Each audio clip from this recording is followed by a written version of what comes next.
I think there are musicians who don't feel comfortable sharing their process and everything. And then there are people that do. It's just a personality thing, I guess. And for me, it's easy. I enjoy it, and it's lucky Right. for me because it helps these days.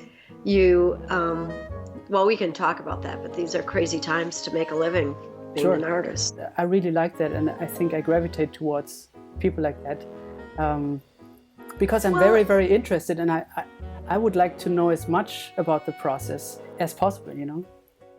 I think that some people have a hard time even talking about their process because some people may be uncomfortable because their process somehow feels more intuitive and they don't know how to break it apart. There can be that. Mm. And then there are people that are scared. I've known musicians who say that if they talk about it, they're scared that they'll lose the mystery of it for themselves.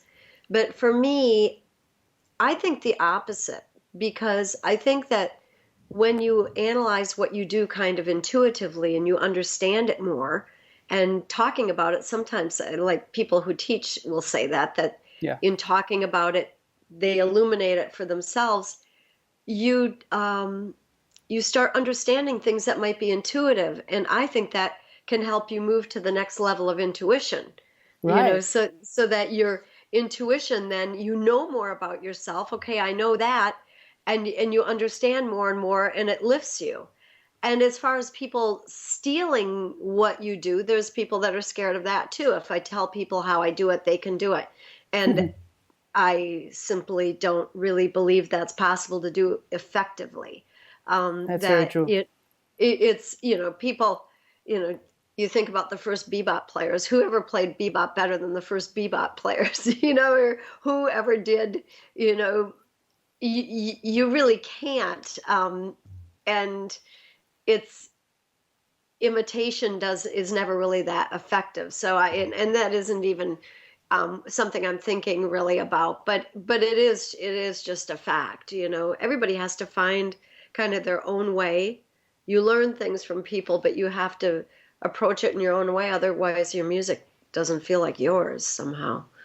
Ultimately, we all have to sit and face the struggle, and it Right. is a struggle, and the unknown questions and the groping around in the dark for what comes next, and for me, tears and all the things that it's just really hard to write music, and there's Hmm. no getting around that. To do something that's really effective and that it's very difficult. Hmm. But how do you approach it? How do you get into the zone? I think that's a very common question. But I'm very interested in what's happening before you put down a, an idea. You know? And you started to say, how do you get in the zone? Yeah. And then you and that really is the zone is the real thing, because the zone is almost like that moment where you turn inside out. Like there's the like, oh God, I gotta face writing. What am I gonna write? I mean, Mm. if you feel that, a lot of people feel, oh, I'm so excited. Like Kenny Werner once, said to me, I just have so many ideas. And I was like, you do? Yeah. How about giving me some, Yeah.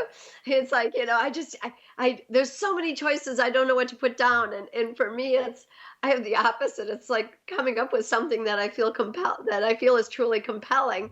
For me, is really hard. And Right. so, I, and so when you're not in the zone, when you're outside and you want to immerse into that bubble, it's really, it's like, oh, how do I get there?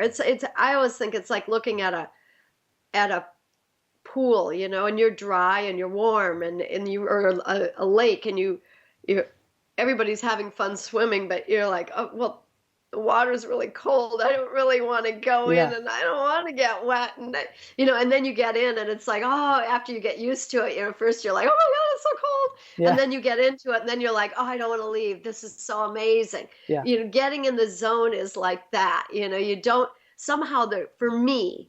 There's like a resistance to submersion. I don't know why. There's just a resistance. But if I sit there and I work long enough and try, And if I find that idea and all of a sudden it's like, Mm. now I'm in the zone and I'm in there and it's like, oh man, now that hours melt away and Yeah. now I feel like, Kenny Werner, maybe, I feel like I'm in this space and there's all these available things and I want to explore. But getting there, means, you're going to procrastinate, you're going to make excuses, Mm-hmm. you're going to give yourself a lot of really negative talking. Mm-hmm. And, this is me. Maybe I'm a little I'm crazy, with but you. that's I'm with okay. you. Yeah. Yeah. Yeah. It's hard. It's really hard. But when you're in and to make really, really great music, you know, I remember almost every piece that I wrote feeling in the zone. It's like I can almost go back and be like, oh yeah, I remember when I was there, Yeah. writing that piece. And I remember most moments of things that I feel for me were kind of the musical great moments for me, writing certain pieces, coming up with the ideas. I remember the struggles too, but I remember where I was. I remember how I felt. Yes. I remember my sketches. I have all these sketches. I was showing some students in Hanover. Yeah. This is a really bad one, but I do a lot of sketching just on, paper Yeah. like that. And when I find my old sketches, and I look at them, I'm like, oh yeah, I remember that. Oh yeah, I tried that idea and that Yeah. idea. And then sometimes I'll look at it and I'll be like, well, now why didn't I do that? That was a good idea. I should Yeah. have done that. That might have been better than what I wrote, And there's a lot of So but you keep the old sketches even if the piece is done. I keep all the sketches except right now with this latest project I did. I promised all the high-end participants, and there were a lot, like gold, silver, bronze on Artist Share. Yeah. I promised them all a little sketch, and I was going to hand write out a sketch of a melody. And I decided it would be much more meaningful to take these pages and find ones where meaningful things happen. It's like, oh yeah, that's where I first came up with the first chords of Sansonen. And I'm Mm-hmm. literally cutting it out, and then I'm going to write the birth of Sansonen, and I'm Oh going to yeah. send it to people. So I'm literally giving those away for the first time, which is slightly painful. I hope people, Treat them right. Yeah. yeah, they appreciate them because it is a little bit like giving away my placenta or something. That's gross for my pieces. Oh God. I mean, Yes. having said, you just said it. For some people, it's like people talk about compositions as like that they're children, in a way, also, Yeah. Oh, So yeah. there's that analogy, Yeah. and it's that Sorry. personal. It's that personal. No, I Oh, get it. Yeah. yeah. And those moments, and I can even see in my handwriting where I'm really struggling, where Mm-hmm. it's flowing, where I know what I want, and I'm making kind of a meticulous working out voicings and lines right before going to score. I can see in my writing where I was in my process, like how far along I was. You It's see the really interesting. excitement too, like oh shit, Yeah, I have to write this down. yeah, And yeah, it's still in the moment where you have it, because sometimes if you repeat something, I always repeat something and then I make mistakes, and then I go like, oh, this is a nice mistake, but I want to remember it, so yeah. You got to get it down fast. yeah, That's why, for me, it's like no bar lines. I'll just make little notes and, I'll just get down what's essential. If I know I'm going to remember what the rhythm was, I don't put that down first. I put the notes down first. uh-huh, If rhythm is essential, then I quick scribble out the rhythm and then, look for the notes or whatever, because you don't want to miss that moment. Sometimes I record myself playing around at the piano searching, because I do a lot of searching, at the piano, and I'll record myself, but I never have the recorder running when it's the best. Like when I know it's yeah. on, it's like all, and I know this so well. It's the yeah, same with my kids. I have two kids, and whenever they do something funny or crazy or whatever, I want to capture it. Once I get the camera out, they stop because they see the capture and the camera, and they become conscious of yeah, the recording process, which is exactly what happens to me when I'm like, oh, I should have let me get my phone or whatever, and Yes. then it's gone, and it's Yeah. gone. But that's, that's life. Right. It's great and then it's gone. Yeah. I mean, it is, and improvisation is like that. It encapsulates life, and you can't hang on to it. They say you can't take it with you, and um, yeah, so you do your best to try to grab it, and every once in a while you get it on a recording. Huh. Um, Yeah. but yeah, How improvisational is your composition process? I mean, must come out of the moment, but how much is it is just, playing around or that's in there in the beginning, just playing around with an idea, seeing where it can go, and sometimes, but ultimately, what I really do then is, there's that kind of intuitive thing, and where you just say, "Ooh, I like that. I like that. Oh, or that feels like something," and I kind of get into it, and I'm like, I'm just looking for something that has this personality in it, Mhm. something where I say, "Ooh," and then when I do that and I run on it and improvise it for a little bit, then I kind of pull back and I say, okay, what is this thing essentially? What is it in terms of, when I teach, I just talk to students. I said, what's the DNA of the idea? Going into that idea and saying, why do I like it?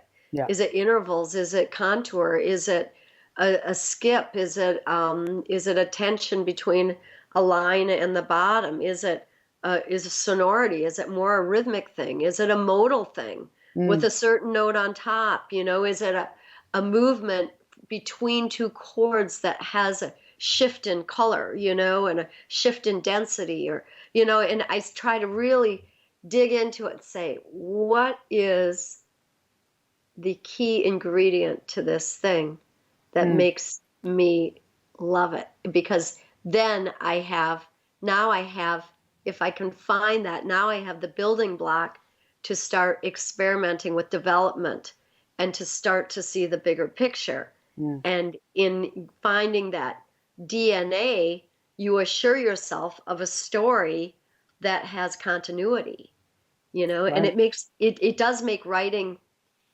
easier in a way, because you find elegant solutions to things. You're not like, oh, what can come next, and now I got to come up with another idea. And you also, that way, you're less likely to skid off the road and all of a sudden go into something else, and then you listen to it later and you go like, okay, what was the beginning idea?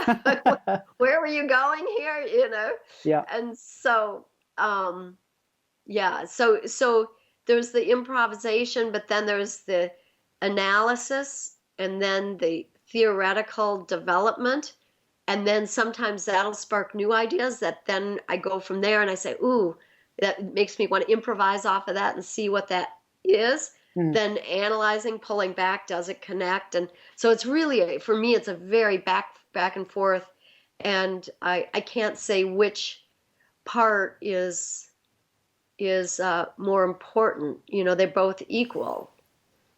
And I think there are people that are much more all intuitive and some that are much more all in the thinking mind. For me, it's very much both. Mm. Do you have a lot of pieces where the initial idea didn't really end up in the final piece? Mm, Because now I when you talk about it, sorry for interrupting, but now yeah. when you talk about it in discovering the DNA of something, of maybe a first idea, that seems like the first idea is the starting point for something to develop from there. But I'm wondering if you sometimes discover things along the way that make you go like, okay, but actually I like this even more. I want to start here and see what this DNA might be. Well, um, yeah, maybe not so much going into another direction, but what can happen is that I discover that the first thing that I wrote doesn't reveal itself right away in the beginning of the piece. That in extracting it, I I I extract uh, little pieces of it, and then what I wrote kind of reveals itself then Mm. a little later. It's not always the first inspiration, isn't always the first idea. But Mm-hmm. I think it doesn't happen. I'm trying to think if it happens much where that first idea, then just kind of I abandoned it. I don't think so, because if it generated something else that was connected to it, it would be similar. Right. But I can't really think of an instance of that exactly. I've put pieces away before and then come back to them with a new perspective, and what I wrote completely transformed in that new light. That has happened. For instance, there's a piece on my second album called El Viento, and it's in 3, and it's using let's see, how did this work? So the first idea I came up with was before I'd ever heard flamenco music, and the piece was called Cellophane, and it was very much like Hindemith. I was listening a lot to the Kammermusik, and it had the kind of, that sort of Hindemith kind of chordal sound, and I brought it to the band, and it was kind of interesting, and I didn't finish it. I just tried things, and there was a solo section, but then I was like, I don't know, I thought this is maybe a little bit stiff and a little bit I'm just not sure about this. It felt a little pedantic or something. And then I went back. Then a couple of years later, I heard Paco de Lucia play, and I fell in love with flamenco rhythms, but I didn't yet know much about it. But I could feel it was in 3, and the main thing I could feel is I never knew where the hell 1 was, but I loved it. So I took this piece that was all multimeter, and I just put it over 3. I did some shifting. But a lot of the bars, the people, when they play it, I can see the whole band, 1, 2, 3, because they never know where it is. And then it kind of goes into the piece develops into kind of a flamenco thing that's developed out of this idea. But I could just sort of hear that worked, and somehow it did. But yeah, the missing ingredient to that came down the road, and that was hearing flamenco music. That's great. I love that. Yeah, processes are really amazing, and struggling to find something. And one thing I didn't expect to love that I do love, because I told you it's really hard for me to write music, and I struggle, and with everything and all the detail of it. I write very kind of detailed music, and so when Dawn Upshaw, the soprano, came to me about writing music for her, I was like, oh my God, how do you write? I'm already having a hard time just on my own writing melody and harmony, and now, I've got to find poetry and try to make it fit to poetry. It's like, oh my God. And I kind of panicked, and I accepted the commission because I felt like it was insane to say no, but I was really scared. But I really discovered that if you find a text that you really, really love and feel compelled by, it's super liberating, because now it's not on you to come up with everything. Right. But the text gives you the rhythm, it gives you the emotion, It gives you the story, it gives you the contour, it gives you the rhythm even, It's a gift. Oh, it's really, really wonderful. I loved it very, very much. Yeah. It honed it, instead of having it be another kind of thing to figure out, it was the thing that gave a lot of answers, and just, took away a lot of possibilities, and presented these possibilities could work, it kind of, as opposed to you can do anything, it's like Right. that you can do anything is like, It's jail. It's in a way that's a jail, Yeah, it is. Did you, so, one thing is, when I was young and going into graduate school, and I was thinking about doing this for a living, and whether I wanted my life to depend on coming up with ideas. And I remember saying, no, I don't. But I just kept doing it anyway, Yeah.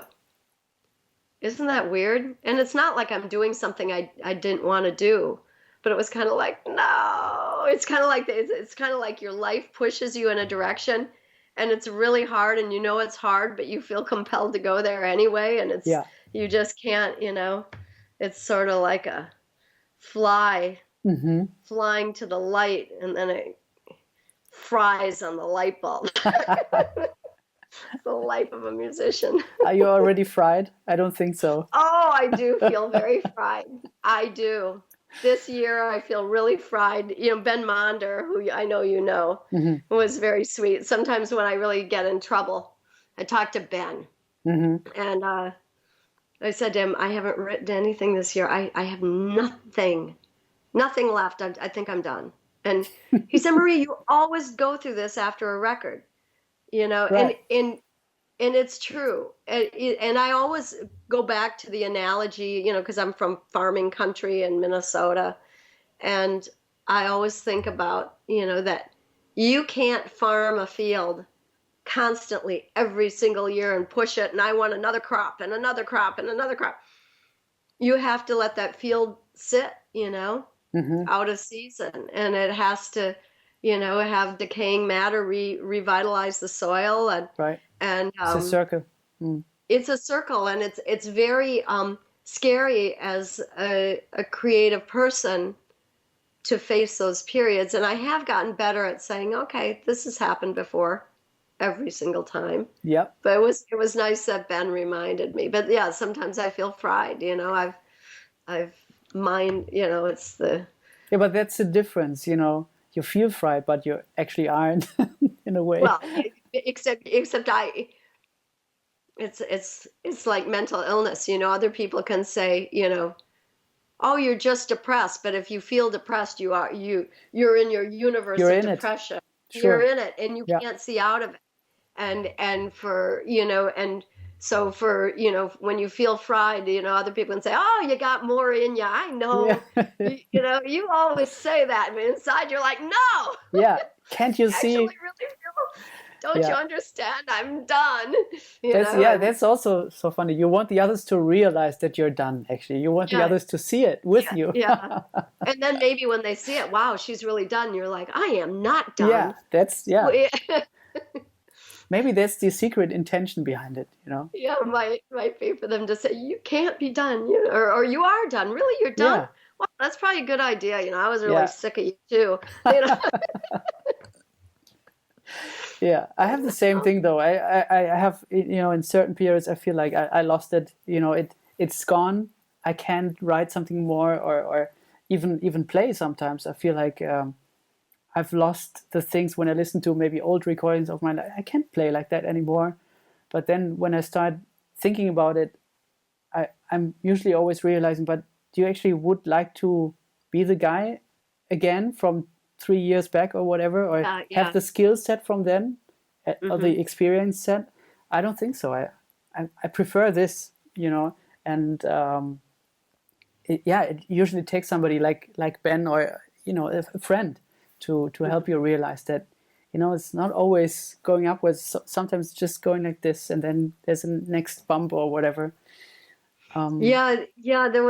So I went through one of these periods in the late '90s, Hmm. and I'd been to Brazil and I'd met Egberto Gismonti. You know Egberto's music, Yeah, yeah, it's extraordinary. beautiful. I'm gonna have some water too. Cheers. Cheers.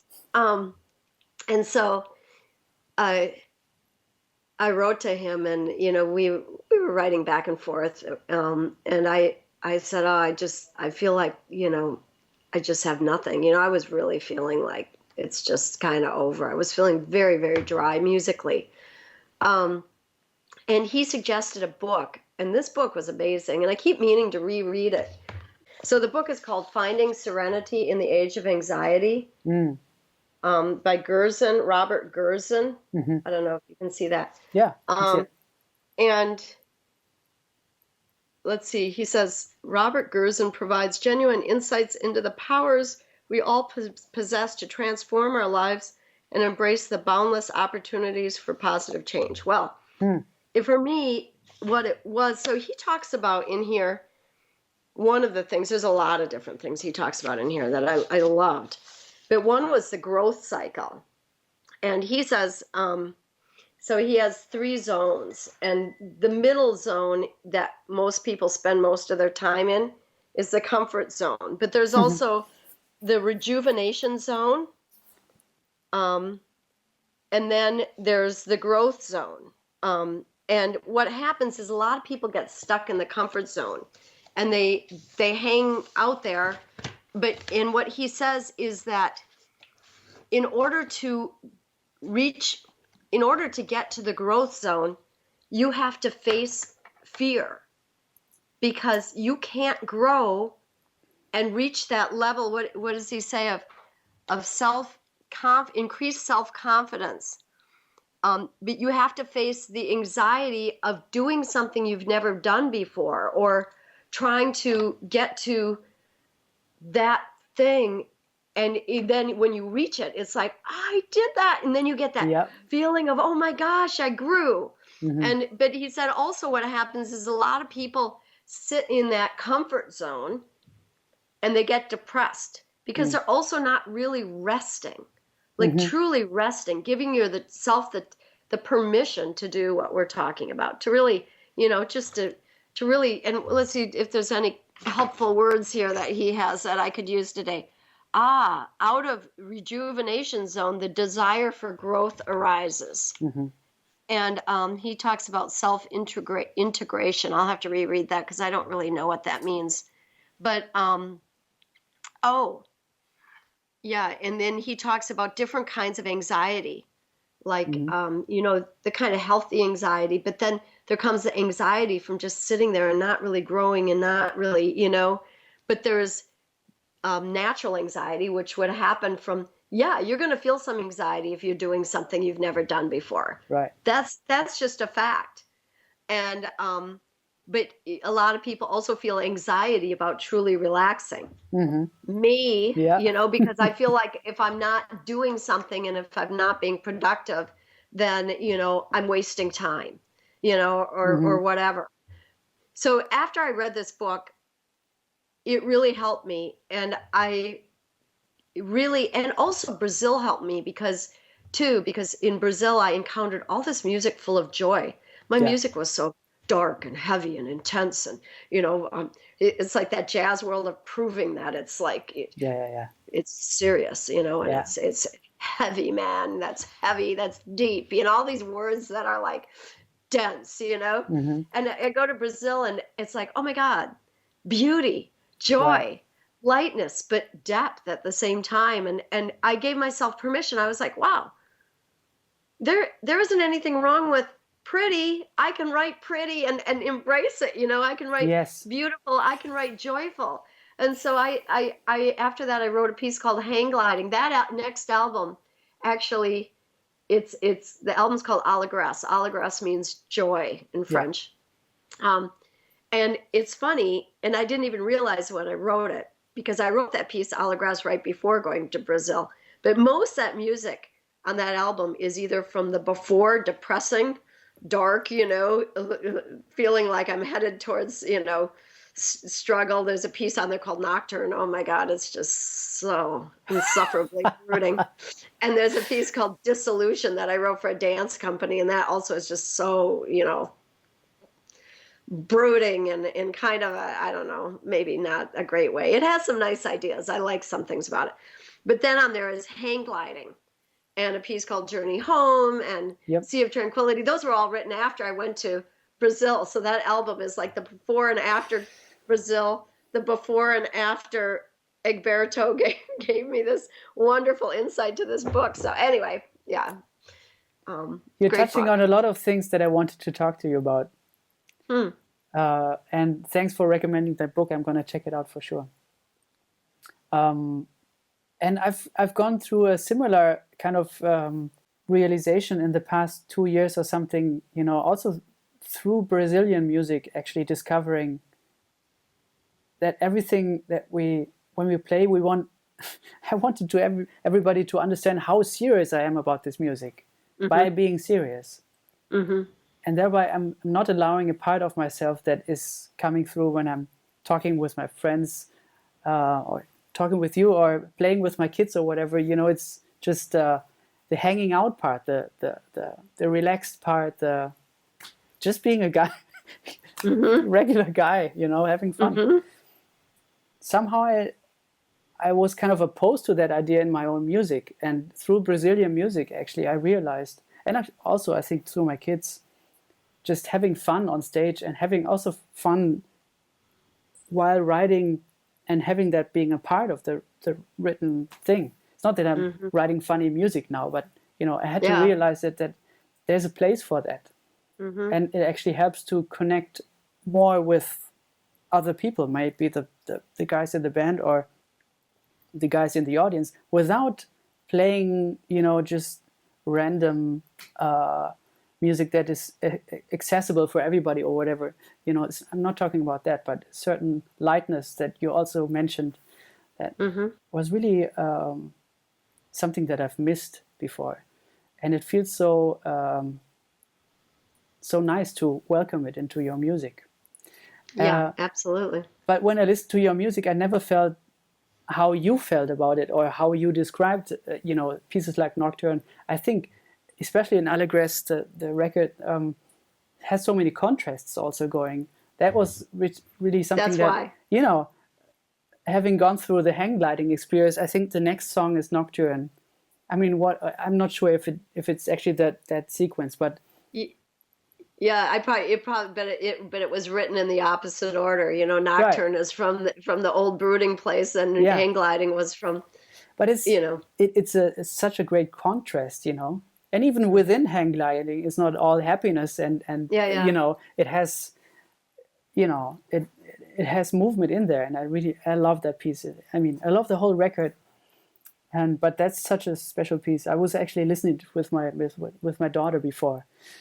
Oh. And then she was like, "Was ist hang gliding?" What is hang gliding? So I showed her videos of people hang gliding while we listened to. Oh, that's nice. So she liked it. Oh yeah. Hang gliding was really that talk about facing fear, jumping off a cliff with some young Brazilian boy, hoping you make it to the bottom. That was crazy. Wow. How long did you stay in Brazil? I mean, how long was this period which helped you to a week? Only a week. It sounded, a week. When you talked about it, it sounded like a couple of months or whatever, like a retreat or whatever. No, but I'll tell you that week I really lived, in Brazil. I was just like, okay, I'm moving here. I was just, and people were so kind to me, and people took me out to hear choro. And actually, some guys in the band came out. One night we listened to choro music and the music of Choiquinho Gonzaga and Pixinguinha, and then a woman took me to a record store, and people recommended at the record store, because I'd played the festival, so the people there, okay, you got to buy this and this and this. Yeah. I came home with so much music. Great. And I made so many friends, and I met Egberto on that trip. I had friends from Portugal that were very good friends of his, and they said, "Oh my God, you're going to Brazil? Oh my God, we're coming there, and you're going to meet Egberto. We got to introduce you guys. You got to know each other." And so that was really, really, really wonderful. And he's became a friend after that. So did you ever get to work with him? No, we've never worked together, but we share things with each other. Matter of fact, I have to send him the new CD. I haven't done that. I need to do that. Mm-hmm. Yeah. Wow, his music is so special, right? Oh, what's your favorite recording? Oh gosh, that's hard, but I just probably Infancia. It just it's just so I don't know delightful. Oh, it's beautiful. And then there's an old one that has I think it's just called Egberto Gismonti. It's the one that has the in memory of Fado on it, Memoria of Fado. Da dee da da. Naughty. Oh, that song is just killer. That might be my favorite. That's an older one. Somehow thinking about you guys doing something together is a very interesting idea. No, because I'll tell you what, he has no empty space needed to be filled in. Egberto is like, there's nothing to add there, It's like it's like, what could I bring to Egberto Gismonti? I don't think anything really, he's pretty much a one-man show for greatness. I was when I first heard Nocturne on Allegresse, I was thinking of Barbara's song from the individualism of Gil Evans. That was that was my cheap attempt probably at that, Was it? but oh, probably. But it, bad. Nocturne. Oh my God, I'm not so sure about that one. But you like Nocturne? I like it, yeah. And also Really? how Frank sounds is just heartbreaking. I Frank mean, is Frank is unbelievable. And let me tell you that. So that piece, we'd barely rehearsed it, and Frank said, "Oh man, no, no, it's going to be better if it's a little bit shaky and if everybody's just kind of discovering it as it goes." yeah, And yeah, yeah. then he just played, just he relished not knowing where it was going to go and everything being a little uncomfortable and just riding on that edge. Yeah, And that is, yeah, a really, really beautiful solo, what yeah. he plays on there. That's the great part of that piece. But yeah, the Barbara song, oh my God, now that's great music. It is, yeah. But I like that, Maria. I like when I can decipher or when influences show up. Uh-huh. I never go like I can hear the Gil in. I always, Yeah. because when it comes from a place of love and not from the Hmm. copy, as we talked about Yeah. before, the copy standing point. Yeah. When it comes through love, I'm always with it. I like Yeah. it. I like it. Yeah, no, no, it's true. But that piece, I felt like it was a little bit, the classical aspect of it was a little bit predictable or something. Hmm. The part that there are parts of it I like, and then I don't know.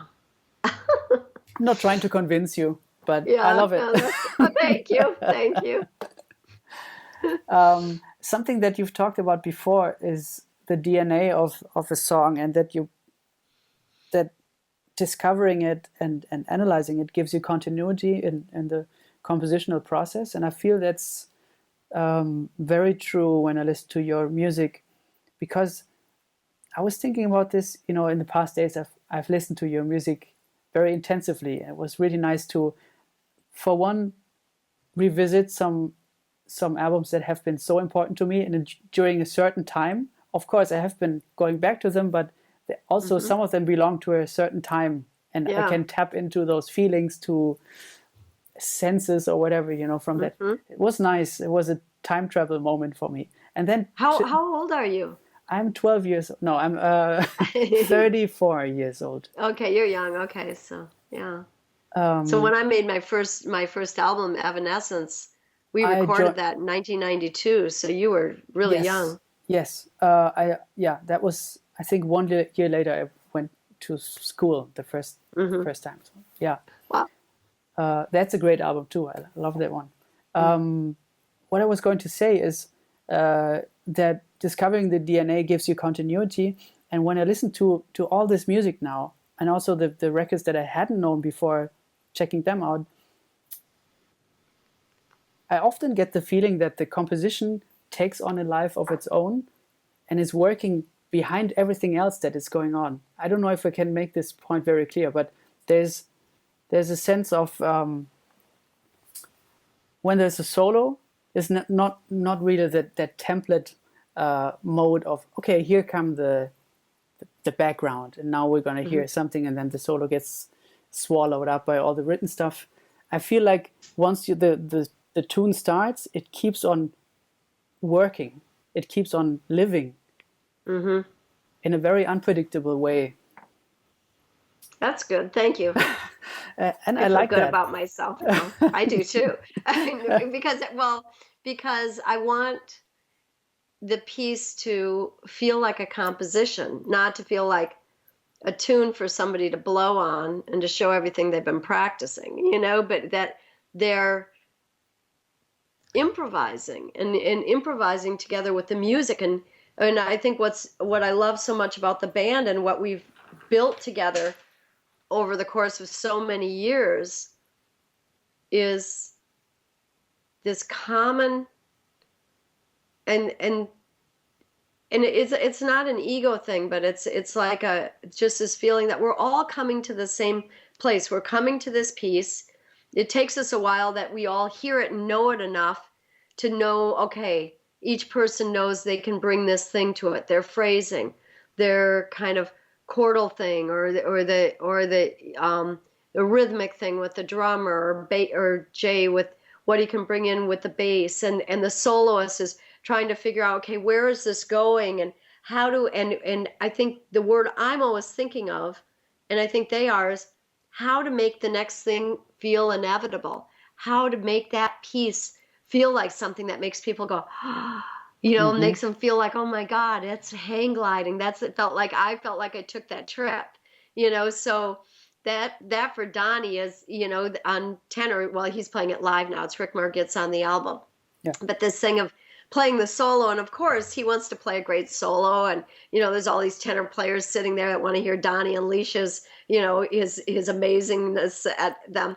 But also giving the piece the feeling of flying, and when he finishes his solo, just handing it off, so that it's just smooth, and it just makes you, because I don't want the band, and I always say to a drummer, I'll say, when the band comes in, make the band accommodate what you're doing. Don't change up when all the horns come in. Like if there's a solo and then it's building with the band, sometimes what happens is they'll all go to a really open, wonderful place, and then the band comes in and it's like, okay, now I'm reading again. It's like, no, if you Yeah. guys find some sort of groove or some sort of place, stick with it. Let the music accommodate you, and let the horn players and we've even had pieces that are even eighth, and they go to a swing thing, and Clarence Penn would look at me like, you told me to, okay, let's see what Yeah. happens. And the band will start swinging over it, Cool. Yeah. and, sometimes I'll be like, okay, let's not do that again. But usually it's fun, it's fun to try things. And for an audience that comes to hear us again and again, Mm-hmm. they hear those differences, and they're enjoying the fun of it too. And, Mm. so that thing it is something I try to make the music have the room for that and to invite that, but that's not enough. You need players who each want that. They know what that is. They know the importance of the whole. It's Mm. not just about them and their solo, Mm-hmm. and that's what makes the band really special, and what makes the music ultimately really special and work. And it's what makes me want to be a jazz composer. I'm not a jazz composer because it's easier to write the solo sections, and you can get a lot of music out of just writing changes. And, Yeah. like in school, sometimes you're like, oh, wow, it's a solo. Write out the changes, And I rarely write music that's like that. It's very through composed anyway. Sometimes I do write things that are theme and variations. It's got that to it. But for me, writing those solo sections is harder. Sometimes I will spend more time writing a page that has nothing on it, that is just trying to, in my head, build some pin enough things in place for the solo conceptually to go somewhere that will give that overall feeling. That Mm. is extremely difficult to do. But I love the feeling of my music being something that belongs to all of us. Mm-hmm. Of course, the downside of that is what I've experienced this last month when Frank Kimbrough died. Mm. Losing him as a friend, and then he's such a part of the music. Mm-hmm. We built all that together, all these years, these Like decades. two Since, decades with him, right? yeah, it said 27 years, almost 3.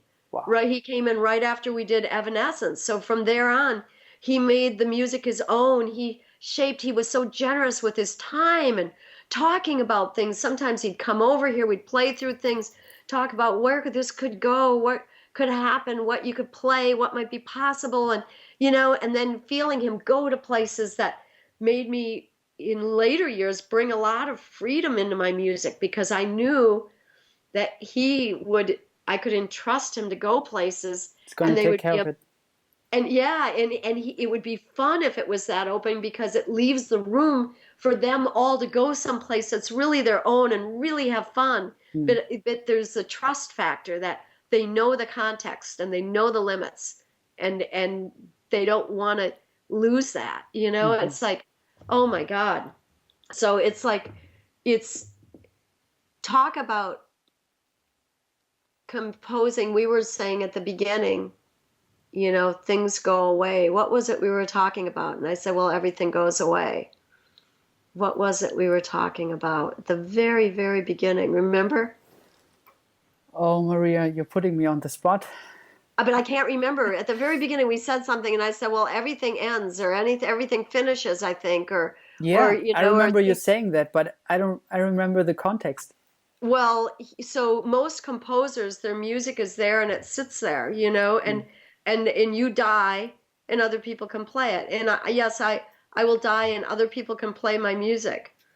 But such a big part of my music is these people playing my music, Right, right. These people playing my music with me there, with us, and oh my God, it's like it feels like it's the realization of death, of Mm. each of us and what we do and what we had and Hmm. oh, Yeah, you but know, that's something that connects you with Duke Ellington and Gil Evans and those yeah, guys, I you guess so. know, uh, and that's not is not a shortcoming. That's a lot of people don't have that.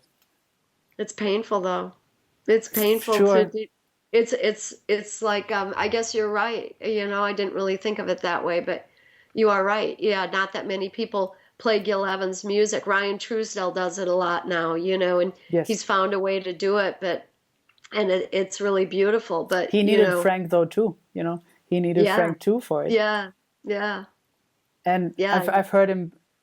I was there live when they played it once at the Jazz Standard, and Frank was so great and also honoring certain ways of approaching that music. He could bring out a certain Gilness yeah, without doing a shtick or whatever. yeah, yeah, yeah, yeah. He had that way of finding those.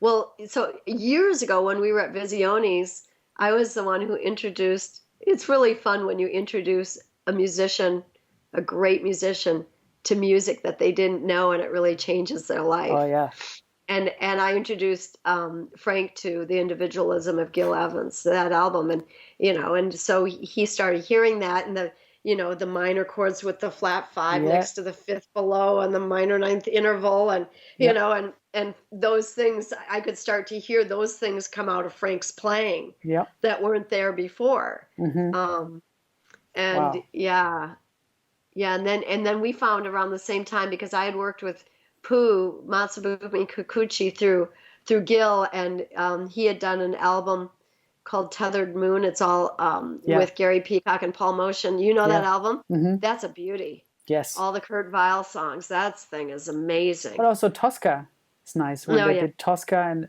I think also Edith Piaf is one where yeah, I mean, yeah, Masabumi is another one of the greats. yeah, yeah. So he used to when I worked with Gil. He would improvise for, hours just playing around testing things. Like I said, sometimes I run the tape recorder, I think. Hmm. Yep. Um, well, he ran the tape recorder and then he'd give it to me to transcribe and I'd just spatially notate out, what he wrote, what he played on the piano, Wow. and then he'd look at that and start extracting things from it. Gil would Uh, extract or Masabumi would extract? Masabumi would. Yeah. I would improvise it and then, or he would improvise it. I would transcribe it for him, give it back to him, Wow. but I met him through Gil. That's why Yeah. Gil introduced me to him. Do you still have Um, those transcriptions? no, No. no, I did them, in pencil, and I just gave them to him. Yeah. Yeah. Wow. I want to know everything how it was to. But also, I don't want to rush over Frank. I don't know if you feel like talking about him some more, or if it's Oh, if just, it's Frank was just, I mean, I have cried so much the last month. Just I spoke, we had a memorial for him, Juilliard did, and talked about how Frank, as a person, I don't know if you ever met him. Did you ever yes. meet him? It was so special. Did he give you a lot of attention and talk to you and was curious about you? And I he, couldn't believe it. we were in touch via email before, because I kind of told the guy who was running the label where I was on about Frank, and Frank ended up on the same label. And Which label was that? that's Pirouette Records. Oh, okay, yeah. And we were in touch via email, and Frank was like, yeah, whenever you come to New York, let me know. And I did play there with my trio at the German consulate, and he said, okay, I'm going to come. I'm going to be there. And I was Wow. like, yeah, well, I don't know if he's going to, I don't know him. So he came, and he came to say hi before the show, which can be very, it can be stress you out if some of, like a hero, he's a hero of mine, and he's coming to check us out. That's one thing, but coming to say hi before the show. But he was so generous and so encouraging. It's like, yeah, I'm really looking forward to hear you guys, and and afterwards we hung out, and he was telling me all these stories, and then we, he was like, man, let's hang out some more next time you're here. And last year I did a solo recording, and I felt kind of very self-conscious and very insecure about it. So I thought maybe I should call him, and I called him up, and we talked for more than half an hour, and he gave me all this great advice of how to relax and to use the space that this crazy time now has for us. There's not many people like him. No, and you probably he didn't have a cell phone. Yes, yeah, I called him at his home. Yeah, and so and so he just embodied the word presence, meaning, when he met you, he was with you. He wasn't looking over his shoulder. Who's coming? Oh, Jesus. This phone, I don't know how to turn off. There's fine. Literally no phone there, and it's ringing, and it's attached to I just have to let it go. Just a second. You can also answer if you want. No, it's okay. I can't even see it. It's sitting over there, but it'll stop in a minute. Yeah. So Frank, he didn't have the cell phone. When he was with you, he was 100% with you, and he'd give people his undivided attention and time. And his music was the same way. Yeah. He was the personification of the listener, listening, and embracing the space and savoring. I mean, one of the things I'll just miss is him just sitting there and just smiling and looking at me and shaking his head when somebody would play something, just loving it. Yeah. Like loving it, and then putting everything he could into the music, and supporting each other, and my favorite moments with him were, well, sometimes him just playing by himself. He'd do these introductions and stuff where they would just go anywhere. And I mean, they were just extraordinary. But then sometimes these open sections where the rhythm section had just come out, and somebody like Scott Robinson or Mike Rodriguez or Ingrid Jensen back when, somebody would just start playing something, and he would just, and his ears were just insane, and then they would just go anywhere. And then somehow it would start to be a part also of the composition, and it would make sense. It would go somewhere, but then it would gently remind us where we were. And oh my God, there's just, it's just the letting go and accepting that none of this lasts is, I don't know. Well, it lasts. What I was just listening to "Walking with a Flashlight," your song on his album. He's there. I can hear him very present, and that's something that is so special about our music, or music in general. Of course, if you look at it like Celibi Dace, the conductor, like where he says, it's, if it's in a can, it's dead. It's gone after you've played it. Yes, sure, but still, having those records helps me to appreciate certain moments that may be gone, but they can take on new meaning with me listening to them, and new meaning for me, and very personal, listening to them in various moments of my life, As I said to you, concert in the garden, that's a special time for me in my life, Mm. and it's connected to that, and nobody can take that away, and um, of course it was a moment when you recorded it in the studio, but after then it's already, in a way, it's not yours anymore. Now it's Do you mine. Let me ask you something. Do you think that people like that idea of a record that is a time for us, because I have that throughout my life, certain recordings that define a period of my life that were so important to me that I listened to again and again and again and again.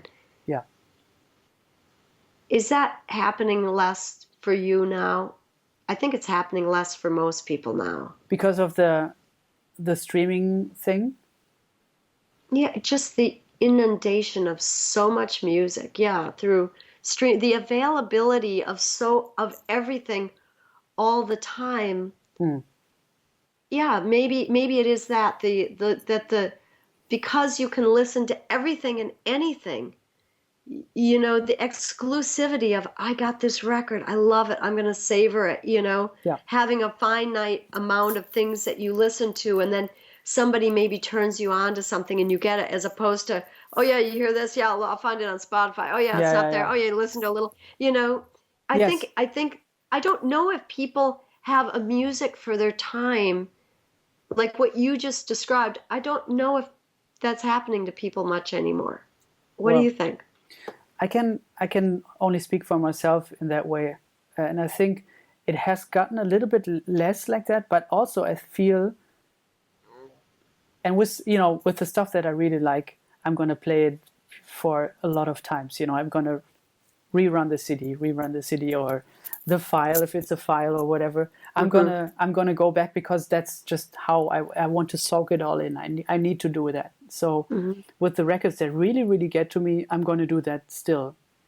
But also when I listened to Concert in the Garden, that was right before or during the time when I was starting to study the music. When I was going to school. To study with my going to conservatory. I mean, so. And right, the time before that also is a time where you take in everything so intensely. That is gone too, I think. But that's natural in life, I feel. Like this how I listened to stuff when I was a teenager, that's never going to come back because you take everything in so intensely, I feel.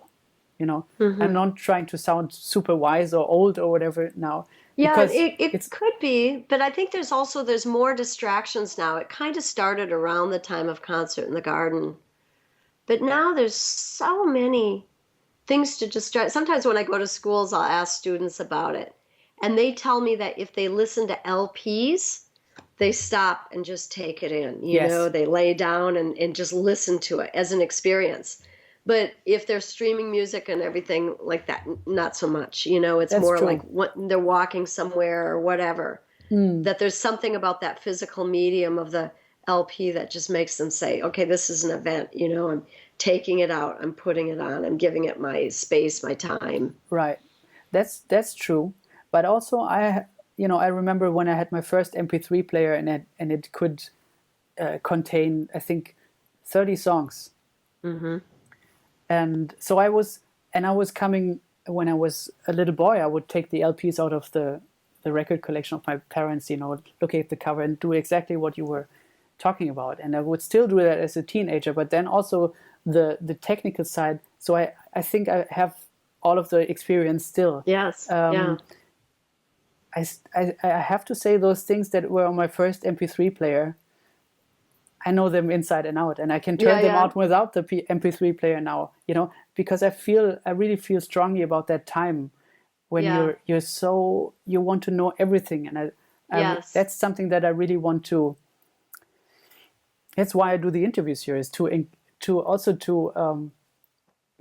to have a space for my curiosity to, to exist in that way, and to really take the time to get to ask all these questions, that I had when I was listening to that record, or those Well, I'm records. so happy you felt that way. Yeah, there was a magic somehow caught in that record. And Frank was such a big part of that record. Hmm. That's also when I first brought accordion into the mix. Yes. And I used Luciana singing, and Hmm. then Donnie McCaslin plays that unbelievable solo on Bullerias, that tenor solo. Oh my That's God. the last song, right? Hmm. Yeah. It's very intense. Yeah, yeah. Somehow, when I think about the record, I always have to think about the first song, and then sometimes I have trouble with the title sometimes, but also the choro. Uh, Choro Danzado. I don't know how many times, also in the past days, I've been listening to it. And also then when I turned off the records, I was lying in bed and still listening to the song. Couldn't get it out of my head.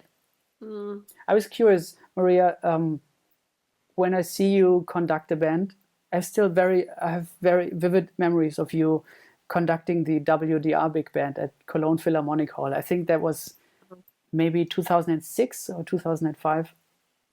And I had very bad tickets. It was like sitting. I was a student, so I didn't have any money. So Yeah.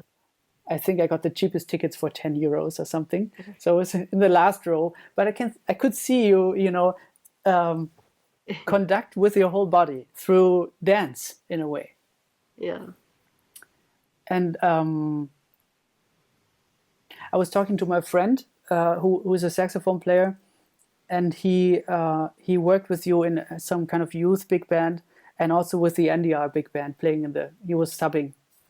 Oh. And he said, with a lot of big band music, there's nothing so exchangeable or even not unnecessary like a conductor, but not with Maria's music. Yeah. And the way Well, you conduct is very, very personal and very. He said he'd know exactly how you mean things, and through the way mm, you move, mm. which I mean, I guess is the basis of conducting. But still, the way you do it, the way you move, you embody the music. I never intended to conduct when I first started the band. It was kind of, I didn't really know what I was doing, if I'd just kind of sit down and just hear the music and just organize the band and have them play my music or something. But in rehearsal, um, I just started, to get people to play things a certain way without stopping and talking about it. I'd start to show them, it's legato, or I want an attack, and I'd start doing these things, and the language of my body just kind of developed as a result of, you know, um, and now with my band, I find myself doing those things, even though I know they know there's an attack there. Maybe it's a reminder, but it's almost like, sometimes I'm like, wait, am I conducting or am I just following, with my own band? Sometimes I'm not sure. But then I'll hear my band play on a sound check. I'll go back with the sound guy to hear how things are. And I hear them play it when I'm not there. And I'm like, oh God, they're missing that. They're not doing that articulate. They're not doing that, and then I want to go up there and then I'm like, okay, maybe they do watch me because it doesn't seem to sound right when I'm not there. Mm. So I think it helps when they have a visual of one person. The intent is clear, what you're looking for, and it keeps them, especially in the band, in the back row, the trumpets, they can't hear anything back there. They don't know what the reeds are doing for the most part. Poor guys back there. They just, they don't get the full experience. Mm. That's why I think so many trombone players are writers. They're right in the middle of the band. Oh yeah, right. They get much more of the full picture. Hmm. Wow. Right then, when you said you don't know if you're following the band, I was thinking of Jerry Lewis. Oh yeah, what do you do? I missed that. Do you know the video where he's mimicking Count Basie's "Cute"? Oh no, you'll have to I send it to send it to me. you. I'll I send don't it to think you. so. You don't look anything like that when you're Oh, doing your that's thing. good to know. I'll watch it. I'll be like, oh my God, I'm going in a No, crisis. no, no, Jerry no. Lewis. It's just I'll be up there working, playing with my band, and I'll be thinking, oh God, do I look like Jerry Lewis? Oh, I apologize in advance, but that's a childhood memory of mine. I was looking a lot at Jerry Lewis movies, and that's one of my favorite scenes from this corny '60s movie. Was is basically Cinderella, but he calls it Cinderfella, Oh, and everybody treats him wrong, and then he's in and he's the servant of the wealthy family, and then he's in the kitchen. And in the kitchen, he's smoking a cigarette and then turning on the radio, and then the radio host, and now Count Basie's big band, Count Basie Orchestra playing Cute. And then he goes into this thing like dancing to the music, but he's basically mimicking the flute solo and then the brushes. I'm going to send it to you. I think I'm sure it exists on the internet because everything does, right? Yes, it does. Oh God, yeah. Can you tell me more about the experience of working with Gil Evans? Well, and also if you want to share important lessons that you got through working from him, realizations or important moments. Yeah, just unfortunately, because I was so young when I worked with Gil and I was so green. I mean, on one hand, it's probably good that I was, because I didn't bombard him with questions, because I didn't want to be a pest, But on the other hand, he used to say to me, "Why are you in such a hurry to leave? Let's just sit and listen to music." I'll never forget when we listened together. Miles had just recorded Aura, that album, yeah. Aura. Wow. And Polly Mickelborg, mm-hmm. and Gil had just gotten it on a cassette. And he said, "You got to hear this with me." And so we just sat, on the floor in the dark, and he smoked a joint, and we listened to that. And he used to say to me, "You need to get high." It's like, "Oh, Gil, I don't really do that." And, oh God. But, and he was just so sweet. I was forever coming over. He was in his underwear, working on some music or something. And he'd always offer me a glass of apple juice. That was, first thing. "Would you like some apple juice?" Yeah, it's like, sure. And one time I came in, he was trying to transcribe my ship and he said how he'd thrown and I said, "Well, why don't you have the music?" "No, I got so sick of it one day, I just threw it away." Oh, wow. Yeah, I read about him doing that type of stuff, and that's of course very sad, because everybody wants to see the original chart of this. Well, they ended up finding a lot of stuff, So Ryan, I connected Ryan with the family, and so there were just tons of very disorganized archives and stuff, and I don't even know how all he located things, but he did, and he did a lot of incredible work. He's to be commended for that, and I think Gil would be very grateful for that. But he was very kind of mysterious, and he wasn't one to talk about how he did things exactly, but and he would just entrust me to do things that I didn't deserve to be entrusted with, like reorchestrating his music for big band.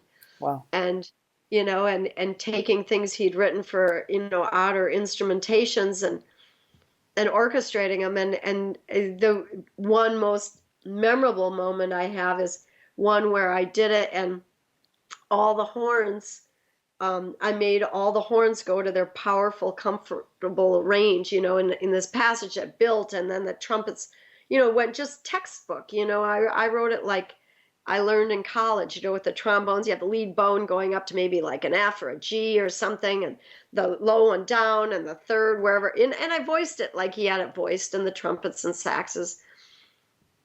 He was so repulsed by it when he saw it. He literally screamed. He literally screamed. And wow. and he just like, he was so frustrated that I wouldn't know that he would want at the end of this passage everybody to play in an extreme uncomfortable range, so that at the end of the passage it felt like it was screaming. Wow. And that's how I was kind of like, I couldn't even say, "Well, duh, I should have thought of that." It was like, oh my God, it was just something it never occurred to me. I have to blow my nose. Hold on. Sure. With Gil, there were all these surprise things. I remember when we were working on The Color of Money, I had hurt my back, and the the band was there was a recording session happening. I went there. We were getting all the music, the things we'd orchestrated. I did some. He did a lot. Well, he did most of it. Anything that was good, he did. Um, and um, and I said, "Oh God, my back!" And I've had these spasms. And so he pulled a book off the wall, and and showed me how the sleeping position. I still sleep in that position every night. I think of him every night when I lie down, like on your side with the bottom leg extended straight, with the top leg bent up, so that the spine is straight on the side that's down from the leg all the way up to your spine, but then the arm over and the leg over. And and he described this way of sleeping, and he spent all this time, and I'm like, Gil, the car's waiting for us. There's a recording session going on. Oh my God, he spent the longest time. So finally we get in the car, and in the car he was laughing about, Miles was in the car too, Miles Evans, his son, and we were laughing about, Miles, when Anita was pregnant with him, listening to music and, absorbing the music. I just remember there were all these conversations, and he was so relaxed about everything. We get to the recording session, we're super late, and the band is hanging out and talking and stuff. Oh my God. He sat down and started telling him how disappointed I am in you, that we're busy working on music, and I would think you'd be here working on music and working on the things that were here from last night. And I was sitting there thinking, oh my God, this is because of my back. And, everybody's getting yelled at. It was really, but there was something, it wasn't so much being yelled at, but it was, him just saying how disappointed he is. I'm just disappointed. And it was so, and everybody was sitting there just, like, to have Gil say how disappointed he was in him. Wow. That must have been. I'll have to ask, like, Gil Goldstein if he remembers that, if that happened often, because I can't imagine it did. I just thought of Gil Goldstein because I interviewed him a couple of weeks ago. Oh, and he talked about this one moment where Gil was basically he was in a bad mood and talking to the band who was sounding shitty or something. He was saying like, if you would care to contribute, it would be very appreciated. Something like that, in a very basic way. Yeah. Any contribution from you would be greatly, what did I just say? I remember it. Appreciated, yeah. Yeah. Gil had a way of saying things, in a kind of indirect, sort of gentle way. Mm. I mean, the thing I saw, it was maybe a little harsh, saying how disappointed he was in them. But, he was just very special. But, he just had such unorthodox ways of doing things. And I remember one night I heard this night of music they played at Sweet Basil's, and it was just, to me, it was just transcendent. It was absolutely beautiful. And I told him afterwards, and oh no, I was really disappointed, and and he was so critical of it. And I remember that night thinking, I think of that often, because sometimes I'll think that the band didn't have a great night, but somebody will come up to me and just tell me how moved they were and that they cried or whatever. Right. And I try not to say, oh no, I wish you were here on a different night. Mm-hmm. It wasn't great tonight. There was a time where I would say those things, but I often think of Gil, and I think about how that night was great for me, and he's comparing it to something he has in his head. But where you weren't there. I wasn't there, and I heard what I heard, and it was meaningful for me, and to not take that away from somebody, and say, nah, it isn't good, It's true. Mm-hmm. Yeah, I've heard people saying like, it's not up to you anymore. You played it, now it's. Yeah. I think I just said it to you. Yes. When talking about I don't know, which Concert in the Garden or Allegresse or something. Yeah, once it's recorded, it's out there, and now it's mine. I Yeah. can. It's part of my life now, you know. Yeah. Yeah. Yeah. And I'm having adventures with it, or I'm having experiences with it that you're not a part of in a way, you know, in Yeah. presence maybe, but in your music obviously you are. I'm very, you know, um, I'm amazed that Gil would want to check out Miles's. I mean, of course, he was his friend, you know, but want to check out his new record like Aura, Oh, where he loved it. He thought he was blown away by what Polly Mickelborg wrote. He was really, really loved it. yeah, cool, cool. Yeah. Because you know, Pale was obviously also influenced by the way Gil would work with Yeah. Miles, you know. Mm-hmm. But that's a special album for Yes. sure. Mm-hmm. Wow. Yeah. Do you have memories of studying certain pieces of Gil's? And I'm actually, that's something maybe on a larger scale that I'm also interested in. How much time of your process is are you using for the actual study of music? I hate to tell you, I'm so bad about that. I'm a very kind of a superficial person. I listen to it, I'm like, oh, I like that. I mean, yes, when I heard Paco de Lucia, I took some, I asked Jorge Rossi if I could take a couple lessons with him to learn about Bulleria rhythm and, this and that. There's another cajon player, Gonzalo Grau, who's playing on Concert in the Garden, and he helped me learn about Bulleria rhythms and also Jeff Ballard. Right. Um, but score studying, I've always been really bad about that. And Gil's music, there I was working with Gil, and the scores weren't really available. So it's like, so what I knew of Gil's music was what I heard, and suddenly I'm writing for him, and he wasn't one to articulate what he was doing. But years later, so after Gil died, Gil Goldstein called me at some point and said, Quincy Jones and Miles Davis want to do the music. Did he talk about this? Yes. That they want to do the music and we have to transcribe it. And so I have to give some background first. I had won this award from Herb Alpert. It was a new award. It was called the Gil Evans Fellowship from the IAJE organization. Now it's, or it was NAJE at the time, or, the Jazz Educators Convention. And the award was to be commissioned to write a piece and have it premiered at the next year's IAJE convention, which was going to be in New York.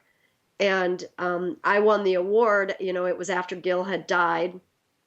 And before Gil died, he had asked me if I would write something he invited me to write something for his band. Wow. And I was really nervous. I was kind of dragging my feet because I was all full of the negative self-talk. And then Gil called me one day and told me he wasn't feeling well. He really I said, I'm really worried, I'm just really not feeling well. And he was just really concerned. And it was weird because if Gil called me, it was usually about some project, a movie or something that was going to happen, maybe, or a tour or music or rehearsal. And this time it was, just to tell me he was worried about his health. And I was just, I think I was kind of stupid. I was so kind of stunned. And I said, well, I'm sure you're going to be okay. You're probably just this or that. Well, and then he said at the end, I want to get together with you and talk to you about your music. Because when we first met, he knew nothing about my music. Mm-hmm. I didn't tell you the story, but I met him because I worked at this copy shop, and this composer came in, and we went to lunch, and we got to know each other. We had lunch. He asked me about my favorite composers. I was talking about Gil, going on and on about Gil. And he called Gil. I didn't know he was a friend of Gil's. I knew nothing about this guy. And he called me that night and he said, Gil is my closest friend, and I told him about you today, and he Wow. needs somebody to work for him, and he wants to meet you. But Gil had this way of, he would meet you and then he would trust you. You would be in or out, out kind of in his book, well, not necessarily out, but you'd be in or not. Right. So in his book, I think it was Howard Johnson, but it might have been somebody else was talking. I think it was Howard. That it might have been somebody else talking about how they met Gil on the street, and somebody said, hey, this is my friend, he plays saxophone or whatever it was, this person. I don't think it was Howard, because I think it was somebody else. Oh shoot. Are you talking about that blue book about Gil, the Out of the Cool? Well, there's two of them, and he said, and Gil just said, hey man, come play in my band. And this person said that Gil had a way of meeting you and just trusting, just saying, yeah, And I have to say, when I met Gil, this freakish thing happened, that when he came towards me, it was he said, come to a rehearsal, I'm going to have you. And I was copying stuff while they were rehearsing, and he was giving me sketches, and I'm spitting this stuff out literally at the rehearsal by hand, but when I met him, it's like it was like he was shooting around the room. It was a weird, like almost like a Carlos Castaneda bizarre, like mushroom experience. I've never had mushrooms, but anyway, it was very strange. There was something odd there.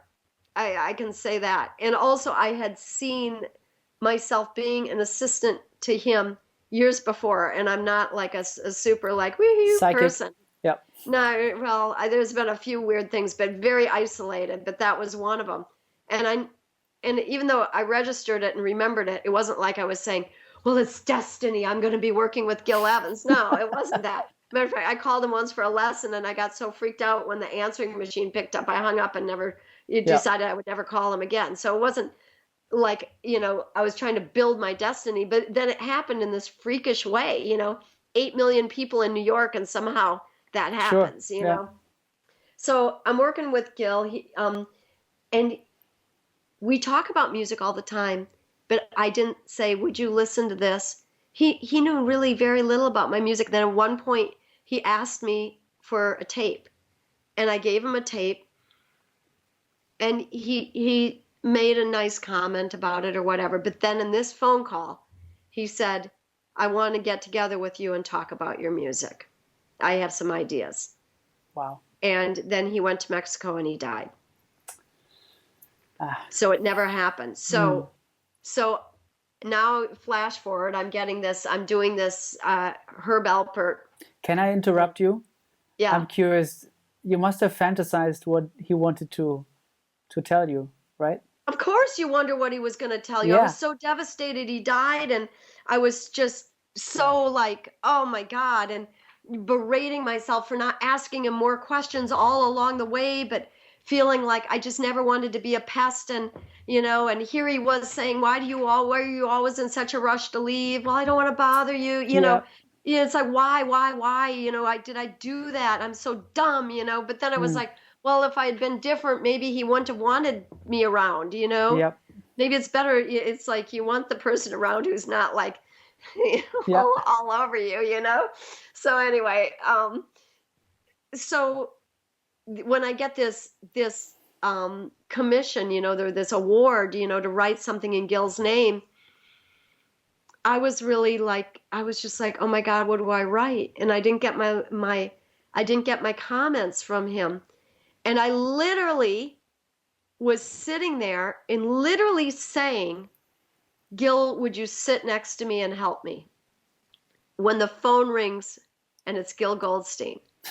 And so we're doing this project, and it's, Quincy Jones and Miles Davis. And I'm like, well, I knew the music was all thrown away because I'd seen Gil trying to figure out my ship in his underwear. And he said, well, we have some sketches, a few things, and we've got to transcribe all the music. And, wow. I was working full time as a music copyist and then trying to write this thing. And I had a couple other things I was doing. And I was like, oh my God, I don't have time. And he said, well, will you do one? How about Miles Ahead? And I said, okay, I'll try. But the thought of Gil couldn't transcribe his own music, so I'm going to try to transcribe Gil's music. And so he got me this sketch that had a few things, it was like kind of like my sketches here, Yeah. And I started looking at it and transcribing, but the sketches were super helpful. And what I saw as I'm working on it, I'm like, oh my God, look at those first three chords. It starts with, Da, da, da. yeah, and that first chord is like a triad. I forget what note is beneath it, but it's not a chord really. It's not a chord. It's not like kind of a dominant kind of thing. And then I was like, oh, it's the lines. Look at everything's moving in linearly. Yeah. Then later on, I was looking at stuff. Oh my God, everything's linear. Oh, look at how the bottom is aligned, the middle is aligned, everything's aligned. And then I started to see how weird skeletal some of the voicings were, Yeah. but because they were from the lines, moving triads and in contrary motion, parallel motion, how sometimes there were minor ninths, but the line was making it all make sense. And I was like, it's the lines, it's the lines, it's the lines. And then I was like, oh my God, he's telling me. Yeah. He's sitting next to me and saying, Maria, the lines. Yeah. That was it. That's what he was going to tell me. And I know that's what he would tell me. It would be about the lines.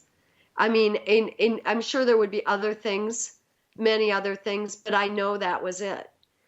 And so when I wrote Evanescence, it's body da da da da da da da da da da da, and then there's a second time, and it's a little paraphrase of the melody, and there's a line, and then the third time I did all these lines, and it's really beautiful. It goes into, and it's 100% because of that, and it's like you said in the beginning, it's not like I'm imitating Gil, trying to get his sounds or colors or voicings. No, it was just paying attention, letting the lines drive the whole thing.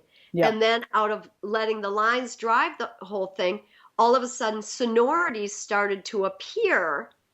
And those sonorities were really interesting sonorities that later on I use as kind of abstract chunks that move parallelly in a very kind of non-tonal way behind the trumpet solo, enabling the freedom behind them. Yeah. And I just know that in that piece, and that was called Evanescence, and I know that piece did, for the first time, without trying to sound like Gil, capture that, so but that was Gil. That's what I mean. Gil was mysterious, how he would tell you to do things, came in odd ways like that, Wow. God, I'm dry. It's so dry here. It's like, my fingers are cracking. It's like miserable. So I'm going to have to go soon because I have to get to the post office and mail some taxes to the state of California. California sucks. But oh my God. you're in New York, right? Yes, but every time you work in California, they find a way to, oh my God, they're so disorganized, and they always say you owe them money that you don't owe them. They one time took money out of my bank account. Wow. Money that they owed me money. And, oh my God. Anyway, so this time I'm just paying them, just make them go away. Yeah. Sure. Pay them away. So how much more time do we have? Well, let's say 5 minutes. Sure. 5 to 10. Cool. As I said, I'm grateful for anything. So, and we have been talking for almost 2 hours. So thank you. No problem. No problem. Yeah, Some Circus was another one of those where I got a kind of a Gil feeling, especially in the first, the first kind of chords that the woodwinds and the trumpet. I hated that piece when I wrote it, but now I look back and I'm like, gosh, that's beautiful. I wish I'd write that now. Yeah, I like that piece. Yeah, it's great. Yeah. We were talking about the study part of the music, and I think I want to get back to it a little bit more because you just want to reveal how I don't study enough. No, I'm terrible. I'm joking. I should be studying scores all the time. No, I'm not talking about scores. I'm curious about what happens if you like something that you hear on a record. Do you stop the record and take it apart, little moments? No, you just take it in. Was there a time when you did that? Yeah, when I was young, I studied scores and really looked at them. And yeah, like that Inside the Score book by Rayburn Wright. I mean, I devoured that thing, and and I looked at scores and trying to figure out how things were done. But and I feel like I should do that now. I really, really should do that now. I just don't. I don't know why. I just, there's not a lot of. I'm busy now, and I blame this stinking computer for it because I get so much email. I'm Yeah. perpetually not writing people back. My life is doing email 12 hours a day Yeah. most times. It's really Especially in these sick. days, right? I mean, in these Oh, days, oh, it's just horrible. yeah, It's really a disaster, and it's just taken away from, my life. In terms of music and searching and discovery and all those things that I used to do. It's like last place, and right. first place seems to be getting back to somebody so they don't feel insulted. And Right. Mark, my partner, he comes home and he's like, "Oh my God, they're gonna write on your gravestone like I got my emails down to 160." He said, "Don't answer. You don't need to answer. Nobody has a right to take the real estate of your time out of your life." Yeah. And And what's going to happen if you don't answer, right? It's something, it's like a, then people write back, and or it's things like the taxes, yeah, or somebody who wants a recommendation, or somebody who's who wants to do an they're interview writing. with you? Yes, yes, yes. Right. There's just 1,000 things. There's 1,000. And it isn't that I don't like to do it. It's not even actually most time when I'm writing people, I find myself smiling when I'm writing to them. I write a little something and Yeah. it's like, and I'm like, oh my God, Maria, snap out of it. You're miserable. So you shouldn't be doing that. So it's not like I don't like writing people, and that Yeah. I'm putting a hate on everybody that's emailing me, but it's just a matter of how much time do you have in your life? How Right. much surface area do you can you give? Sometimes I feel like I have, you know, uh, uh, 24 teats on my life with just like 160 piglets sucking on them, and it's just like, and I'm just this old sow just lying there, just nothing left, just giving my lifeblood to everything. And I would like to be out, eating the food in the trough and just having a day to myself. But I've got all these, I just have a lot of piglets sucking on the teat. So let's talk about the moments when you don't feel like that. There are precious few moments like that. When there's moments like that, I want to be birding, watching my birds, or if I can find myself and immerse into the bubble, and write, then it's wonderful. And then what happens is once I get in there, then I don't look at the email for weeks on end, and I really need to hear from you. Yeah. You're not responding. I have a deadline, and Mhm. sometimes I just want to make an announcement on my email. I'm done. It's over for a whole year. You need something. Email Tough luck. sabbatical. Yeah, pretend I died. Yeah. Yeah. But also, I mean, what I'm also fascinated by is you have an amazing gift to write for people, and that must come with a lot of people wanting you to write for them, like singer scoring their record or whatever. Not that many people ask. They did before more. And not so many people ask anymore because I think I've said no so many times. I say no to most everything. Here and there I say yes, but mostly I say no because in the latest years, because I don't have enough time to write, and I've really just wanted to write mostly for my band, Yeah. And here and there, it'll be something like right now I'm writing an orchestral arrangement for University of Miami on my piece Home. Mm. I'm thinking about something I might like to do that's something outside of the band. But, just generally, even David Bowie, he wanted to do more stuff, but I was in the middle of recording. I was just going to record Thompson Fields, and I literally didn't have the time.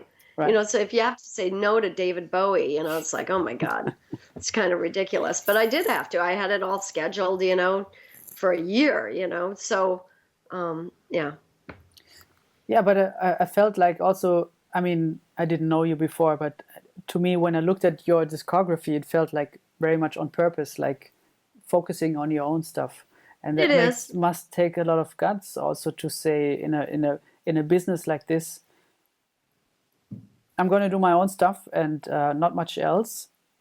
Mm-hmm. Um, you It know, does. It does because, and also just from a standpoint of, mostly for me, it's not a business thing it's not a worry about the business aspect.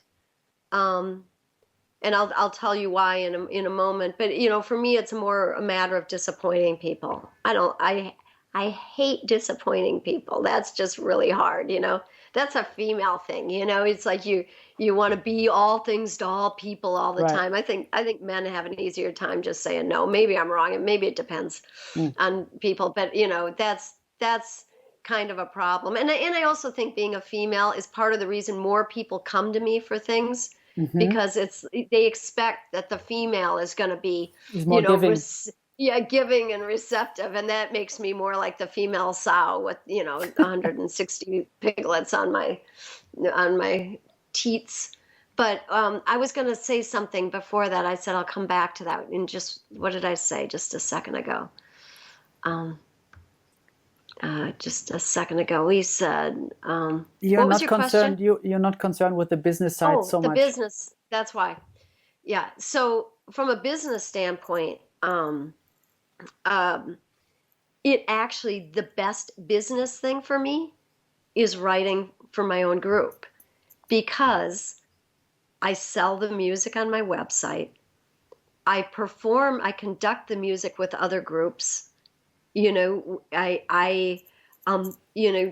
other groups play my music. So in the end, if I was writing one-off pieces for different things financially, and commissions for the amount of time it takes to write something, the money that comes from the commission, you could make more money, flipping burgers maybe, at least me, the speed at which I write, so but for me, if I'm writing for my band, which, unless I'm getting a commission through my website, sometimes I'll say, hey, you can commission a piece, and people come on board.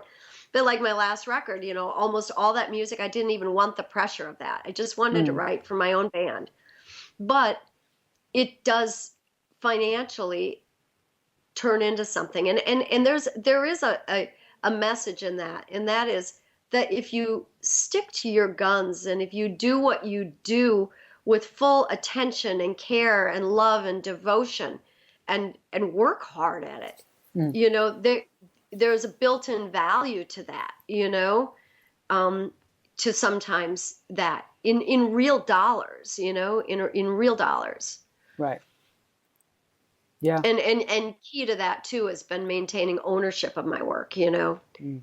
owning my records, owning my, not publishing my music through a publisher where I get 10% of, not that much, but I retain the bulk of everything, and I Yeah. give a commission to the website.